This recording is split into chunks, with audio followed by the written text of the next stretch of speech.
Je crois pas vous avoir précisément expliqué comment attraper une araignée sans lui faire mal ni vous faire peur. Alors, petite mise en situation. Une araignée pas du tout en papier! Étape 1. Hypothèse 1, l'araignée est immobile. Je respire profondément et j'essaie de sympathiser avec l'araignée, dans ma propre tête évidemment, parce qu'elle va pas vous comprendre. Je suis un génie. Bah pauvre chou, j'ai failli t'écraser avec mon cahier. T'as eu chaud?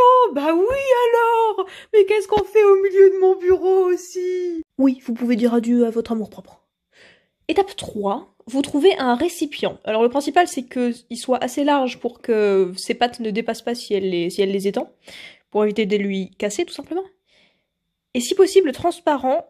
Enfin, c'est un choix personnel parce que je trouve ça plus agréable de voir comment l'araignée évolue à l'intérieur, mais si vous en avez pas de transparent, c'est pas très grave. Oui, plus c'est grand, plus c'est facile évidemment, et moins ça fait peur. Oh mais quel hasard! Justement, j'ai une petite boîte à côté. Étape 4, vous posez la boîte autour de l'araignée. Votre amour-propre n'est toujours pas de retour. Tranquille ma jolie, tranquille. Voilà, parfait. Attention, important, ne pas faire. Mais plutôt... Le problème, c'est l'ombre. Enfin, c'est pas vraiment un problème. C'est juste que si l'ombre passe au niveau de ses yeux, elle peut avoir un mouvement de recul et vous pouvez être surpris. Donc c'est vraiment, si vous voulez, le top du top, quoi. Hypothèse 2, l'araignée court au milieu de votre salon et vous n'avez pas 2 heures pour réfléchir. Justement pas. Vous avez eu la présence d'esprit d'attraper un récipient sur votre route et vous avez pu intercepter votre araignée en pleine course.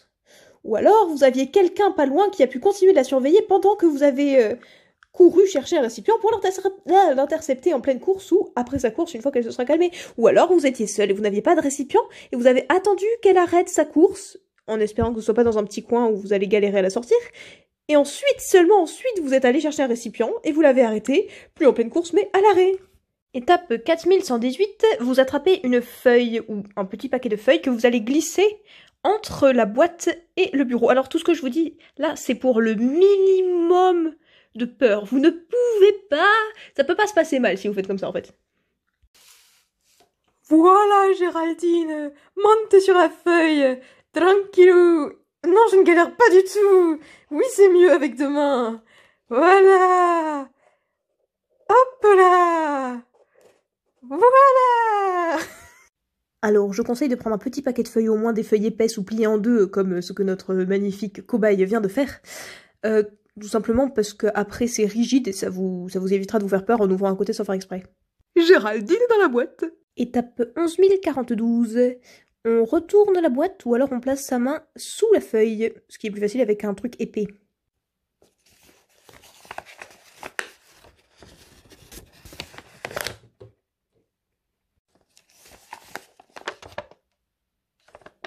Il y a mieux, si vous êtes sur une table ou un bureau ou une chaise, ou un mur avec un coin qui ressort, pas un coin creux.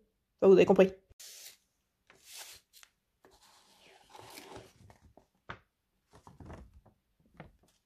Maintenant, admettons que vous soyez trop peu à l'aise pour faire ça.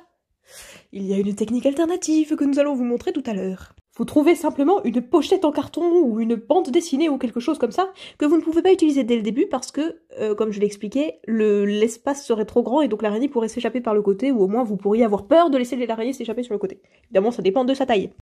Ouh là là, comme j'ai peur, je vais alors glisser Géraldine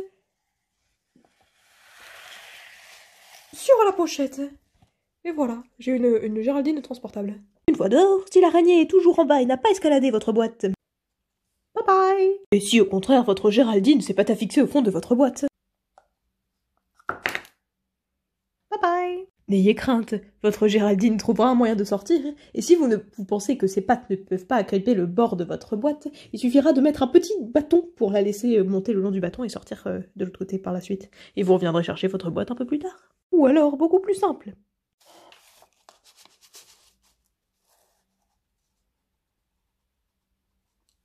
Et l'araignée sortira d'elle-même.